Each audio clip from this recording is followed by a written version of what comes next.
Yeah, bang bang. I'll be watching this banged up with all these actors and Terry Ellis and Kevin Lane and people like that. Yeah. Do you know what? Really, it'd be great if they done prison as prison what it was. That's easy. That's a joke. Yeah. Let people see. I mean, what they should do is have cells. Yeah, where they take the paint off the walls. Just have it lightly painted and three beds, one bed and a bunk bed, one pot and one water jug, and bits and pieces like that. And let them have clothes, proper prison shirt, vests, pants, jeans and grey trousers, shoes, and everything they've got is either too small or too big. Their pants would be stained from other people that use their pants. The t-shirts would be stained. The shirts would be hardly any buttons in them at all. They've got to put the buttons on. They get a bedspread, the dirtiest bedspread you could imagine, because people usually are masturbating on the bedspread.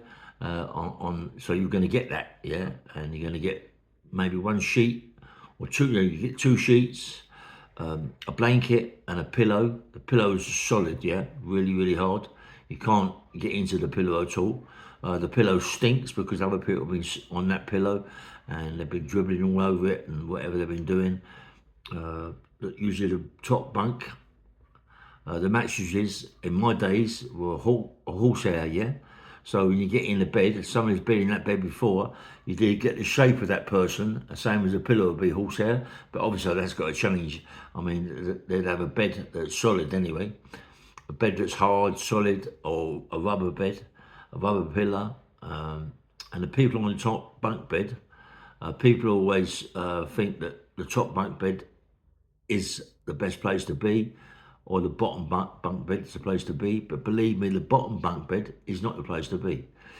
The top bunk bed is the place to be because a lot of people, right, that you get in prison can't hold themselves and they wee and it goes through to the bottom bunk bed.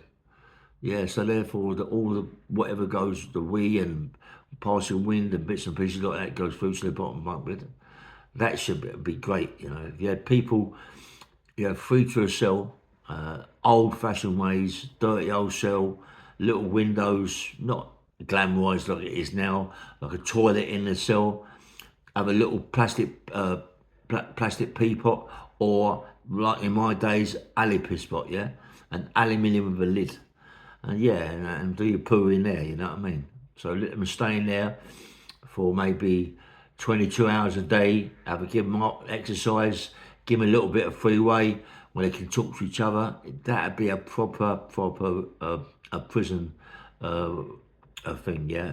Not this what they got now, 4, 5, 5 or 6, 7 in one cell, having a laugh, having a bit of fun, having nice t-shirts and smelling nice and all that. No, mate, it ain't like that. Do a proper one, a proper prison. Terry Ellis knows the score. Yammy, if Yammy goes in there, he would know more than anybody there because he's been, as a young kid, he was in the proof schools. He knows what it's like in the 70s. You know, he knows about all that, or what it was like as prison, yeah. Prison was in them days. I also know all about it. I started off in my YP in about, what, 65, 66. So you can imagine what it was like in them days. When you did have to poo in an aluminium bucket, aluminium piss pot, you know, aluminium, and one jug, and that's it. And that's it. A few bits of essentials in there, and that's your lot, mate. One table, solid chair, and that's it. And you wasn't allowed to lie on that bed in the day. You had to box up all your stuff, box it all up. You know, sheet, pillowcase, sorry, bedspread, sheet, blanket, sheet, and then pillow on top. Yeah, mate, let them have it so and fold it over. Let them see what it's about. Yeah, let them see what it's about. See how long they last in a cell for maybe 23 hours, not 24 hours, 23 hours, bang up, all talking in the cell, everyone smoking, roll ups, no cigarettes, roll ups, yeah. There's something called Black Beauty, the worst smelling stuff you could ever get. Old Holden, a Gold Virginia, you'd be lucky to get that. You go in the cell, maybe two smoking, stink. Maybe someone's had a poo in the cell, made a shit parcel. Where the parcel they make, you see people walking around the wing picking up paper. You wonder what the paper's for. It's for when they poo. They poo in the paper, cut a bit of the sheet off, and then they tie it up as a parcel and they throw it out the window. This is what prison should be like. And the food, porridge in the morning, thick lumps, massive big lumps, a bit of bacon if you're lucky, maybe a sausage if you're lucky, and a couple of tomatoes and a bit of bread, and that's it. Bread in them days was not bread from a bakery. We used to have bread from a Neville's bakery, but it was bread made. They make it in the prison, and the bread has got more holes in it than anything you can imagine, all air holes. A little bit of butter, a knob of butter, which is about that round. It's about, what, a quarter of an inch thick, and that lasts you for maybe 4, 5, 6 slices of bread, if you're allowed that, yeah. Tea is black, more or less black. It smells vile, but you got to drink it because it's tea. Everybody that gets tea, they try and get it in a jug, or they try and get it in 2 cups if the guy on the tea allows it, yeah. So they go back in the cell and they put it on a pipe. 9 times out of 10, the pipe is cold anyway. There's no point, yeah. In the winter, they might let the heater go, heat through. The heater goes through all the cells. People are banging the pipes all night so you can't sleep.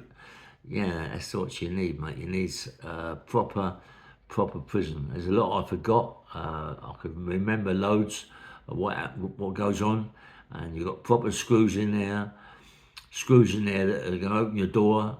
Maybe throw a letter in. Maybe throw a letter under the door. And when you look at the letter, it's been in the prison 4 or 5 days, and they want to give it you when they want to give it you. And you write a letter, put it in the box. They let it out when they want to let it out. You get 1 letter for 1 letter. You know, you get 1 visit and a PV. You get a privileged visit and an ordinary visit if you're lucky. And you can lose that privileged visit in seconds. You can lose remission. When I was in prison, you could lose remission like that if you talk when you're not supposed to talk. If your cell is dirty, you can imagine your cell's filthy dirty, isn't it?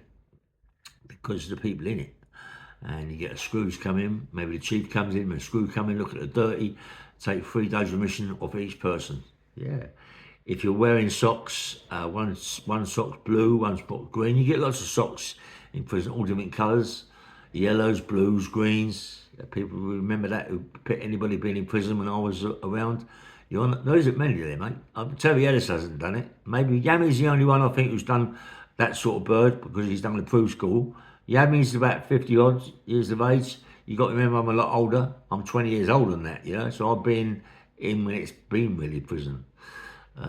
Yeah, I'd love them to do it properly, yeah, as prison, and have all these actors in there thinking they're in prison now. They ain't got a clue. Let them have it for a couple of 3 days and let people see outside what prisons are like. You never had televisions, for starters. You never had tellies in my days. You never had a radio in my days. But the only way to get a radio was keep out of trouble for maybe 2 weeks, and then you could buy a transistor radio, that big, a transistor, with these little thin batteries that last you a couple of days. So what everybody used to do was buy a thing called a PP9 battery, which is a thick battery. Put elastic band around the battery onto the little radio, and it'd last. But you can only play that at certain times. Yeah, if you played it at a certain certain times you're not supposed to pay it, they take it from you, and you won't get it back for days. And you might even lose remission over that. You could lose remission of doing silly, silly things. I love these people that you got on now to go in prison, to let them see what it's about. Even Terry Ellis ain't got a clue about that. He's not been in that sort of environment, that sort of prisons, yeah? He might have been maybe 70s, in the 70s, 80s, but he's not been in the environment like that, yeah? YAMMY, I think, is the only one if he's going in there who's seen that, is because he's been in the approved school at a very early age, yeah? So he would know. I know because I was in prisons in the 60s when it was prison, mate, and in Wandsworth, and Scrubs, and Ashford Remand, when they're prisons, proper prisons, mate. Anyway, bang bang well. Let me know in the comments. Let me know what you're saying, and no phones, mate. No mobile phones, none of that crap. One letter for one letter, a VO when they want to give you a VO, visit when they want to give you. Imagine this, yeah. You send a visiting order out to your wife, or out to your girlfriend, or your mum and dad. They send it out when they want to send it out, yeah. If you're okay, they send it out on the day. If you're not, they'll hold it back for maybe a week, and then they send it out. And you're in your cell wondering what's going on, because you can't make a phone call. You've got no mobile phones, you can't go to a phone box, you can't do all them sort of things, yeah? You can't do that. So you're in there festering, don't know what's going on. In your mind, you're thinking she's with someone else. And all of a sudden, you're asleep in your bed, stinking, or laying in your bed stinking. Everybody's smoking fags in there, it stinks in that cell. All of a sudden, the door opens up, visit. 1 minute, Gov, this. No visit. Do you want your visit now or not at all? Get your trousers on, bump visit, yeah? And that's how it is. So you put your trousers on, and you've got a smelly old shirt, you're stinking of tobacco, everybody's smoking in the cell. You're going to see your wife or your girlfriend, right? And don't forget, your wife or your girlfriend seeing you as a crisp person, smelling nice, looking the part, no one can bully you, you're the governor, yeah? You're going to visit deflated, mate. You're going to visit. Your wife sees you, or your girlfriend sees you, and you stink of cigarettes, you stink of tobacco, you stink of poo or whatever's in the cell. You stink. Your breath stinks, or you're in there trying to brush your teeth. You're absolutely filthy dirty through the shit in the cell, and you're seeing your wife, and you've not seen her for about 6 weeks to 2 months. And she's looking at you and thinking, you're not that big man that I knew. You know what I mean? You're nothing now. Look at the state of you, mate. And they ask you what's up, and you can't, you're just deflated. There's so many people. Prisons like Wandsworth, prisons like the Scrubs, prisons like Brixton, the Ville, them prisons, when you first go in prison, they're there to break your marriage. They're there to break your marriage. They're there to break your friendship up with a girl, or they're there to break it up. That's what they want to do. Because when you go to your big prison when you're going to do your sentence, your big sentence, then you get your privileges, what you're really allowed. Yeah, so I'll tell you about that later. But bang, bang, mail. Take care, nice one.